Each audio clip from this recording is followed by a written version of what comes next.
What's up everybody and welcome to the channel. Today we're going to take a look at this Supersonic Red 2023 Toyota GR Corolla. This is the Circuit Edition, so we have some really cool features to it, coming in around $46,000. Of course, the base price on a normal GR Corolla is in the mid-30s.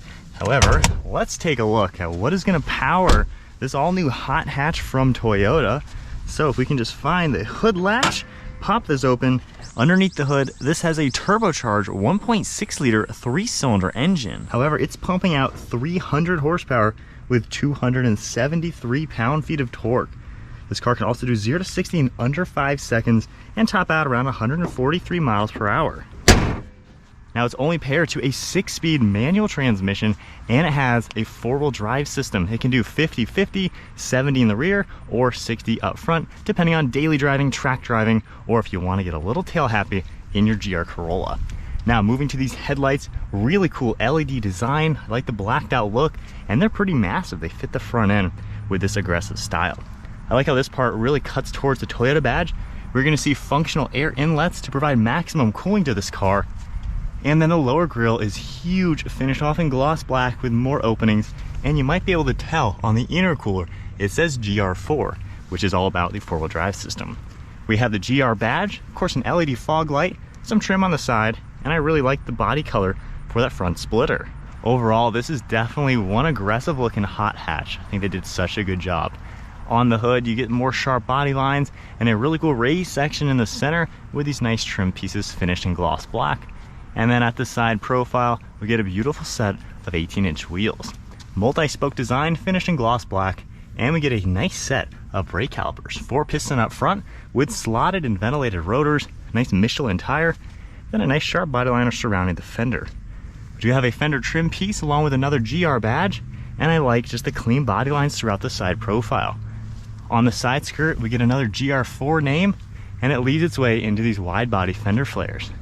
You're gonna see body colored on the door handles, gloss black mirror caps with LED turn signal, and then all black trim surrounding the windows. Now, an awesome feature with the Circuit Edition, we have a forged carbon fiber roof. This is all real carbon fiber, looks so cool up there. And then moving to the entire side profile, I love the proportions. This is a small hot hatch, short overhang up front, stubby rear end, but I think the exaggerated body lines and everything really make this thing look so cool. In back, we do have an upgraded brake caliper as well with a slotted rotor, and you can get a better look at these sharp body lines in back. Really cool looking with those fender flares, giving it the wide body look, and I like how all the sharp lines connect. We do get a massive rear spoiler up on top, integrated third brake light, and these taillights match the headlights very nicely. Finished off in red with all of our badging, backup camera under Toyota, and then a massive rear diffuser, finished in gloss black. You're also going to see that triple exhaust tip, which is a really unique touch for this car for sure. But overall, this car comes together. I think it looks the way it should. It just really does look pretty sweet. Now under here, there's an electronic button. You can press this and manually lift open the tailgate. And we do get pretty good amount of storage space in here. With the back seats up, you can see how much space you're going to get. And then you can even open this up and it has a little bit more space. Now with the privacy cover, you can easily remove this if you want to get just a little bit more cargo space out of it. You can just pop this up, and then from here you can actually fold down the seats by easily just pulling that lever. So as you can see with everything out, how much more space you're gonna get if you do have the seats folded down versus up. I think you could fit a full set of tires in here, maybe a race helmet and things like that. So this is a car big enough to actually hit the track with it and have a little bit of fun. Have handles up here as well, can easily close that. And then going through the rear, take a look at the interior. You can see what it looks like. Seats fold down nice and flat, easily lift up. And then you're gonna see we have this micro suede alcantara material, synthetic leather material with all the red stitching. Center seat, you can pull this down. We get a nice armrest with 2 cup holders, and then you have access to these plugs back here. No real amenities, however, it's not too bad for being a small car. And then hopping inside here, I do have the seat slid forward a little bit. However, I did have it at my height, and there's actually about 1 inch of knee room. So honestly, at 5'11", I'm sitting back here pretty good, and I really do have good space. Seats are at a good recline angle, nice armrest, and you have a lot of glass to actually feel pretty comfortable. I don't think 4 people would have an issue in this car. Middle person's probably gonna be a little cramped. However, 4 people could probably go on a pretty fun road trip in this car. let's now head to the driver's seat, which is the best seat in this car for sure. Opening up the door, you're gonna see some red stitching along the door panel. Got some padding, a nice grab handle with gloss black, and then all of your controls. Like I said, these are manual seats. You can pull that back a little bit with all your levers and controls. And I love the materials once again. I love the alcantara, all the red, and the single piece backs, especially with GR and that silver trim. These are really sweet looking seats. Hopping inside now, foot on the clutch, let's fire it up. Of course, we got that 6-speed manual, really nice shift pattern too, and then a full digital gauge cluster. Now we can configure it. If we go ahead and scroll left and right, you're able to take a look at a few different defaults for the screens. Now if I go ahead and hold OK, you're actually able to now adjust what you want to see in your center screen. And then if I go left, I can adjust everything on this screen as well. So you're really able to fine tune what you want to see on your car. And then if we move to the steering wheel, nice black leather with your GR badge, small center section, all of your cruise control settings. This car even gets the adaptive cruise and lane keeping, Bluetooth and audio controls, controls on the right stalk for all the windshield wipers, headlights on the left. Now we have controls down here. Right here is your rev match button for that intelligent manual. We have your heated steering wheel, automatic high beams and interior, one of your air vents, then kind of a synthetic material across the dash with a little bit of dark stitching. Now taking a look at the screen right here, this is what you're going to expect on any Toyota. Of course, once you set it up, you'll have your full navigation screen.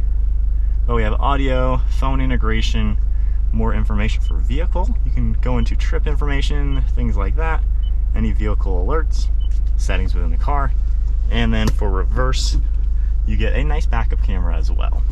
Underneath the screen, you get some black trim, your fan speed dial right here, all of your controls in the center. You can easily adjust your temperature on this far left side. And then down below, we have heated front seats, wireless phone charging, some gloss black with more of the leather and stitching. And then up here, we have traction control and your drive mode. You have a few different drive modes you're able to configure and go into. And then right here where it says GR4, this is for your differential, basically how you want the all-wheel drive system. We have the GR track right there, which is for a 50-50 split. And then we have the 60-40 for the daily driving, and then the 70-30 for that fun tail happy. So I like how you're able to configure where you want the power to go. We also have a manual parking brake with more of the leather and stitching, a little bit of storage down below with 2 cup holders, and then a small pad right here. Glove box as you would expect. And then one last look at the interior. Really sporty looking car, quite honestly. Actually looks really nice in here. Awesome looking seats. And with that carbon roof, we don't get a sunroof or anything, so just nice black fabric, all of your dome lights, and the mirror. With that said, let's take the Corolla for a spin. All right guys, so we are setting off now in the GR.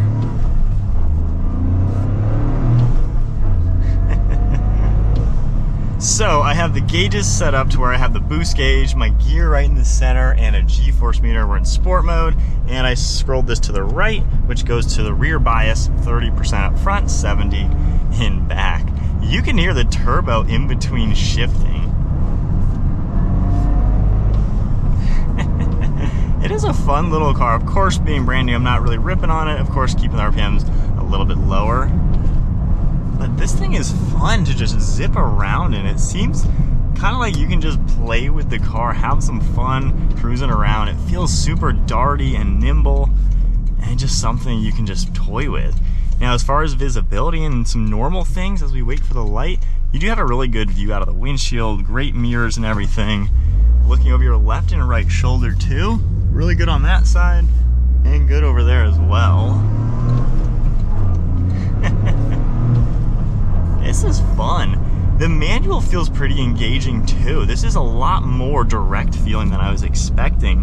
You know, if you compare this to like an STI or something, this is definitely nicer. This feels more on par with like a Civic Type R. Gosh, that turbo sound. Oh, that is fun. Now I have the intelligent manual mode on. If I turn it off now, not that bad to do a rev match.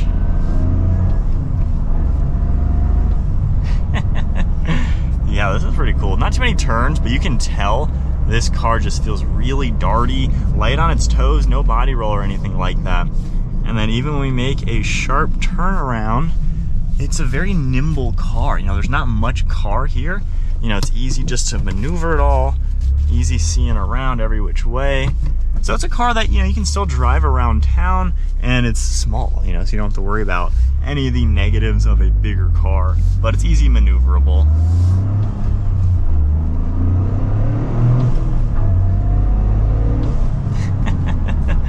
Yeah, that is really cool. I like also, of course, with the gauges, what you're able to see. I mean, just customize everything. That is so cool.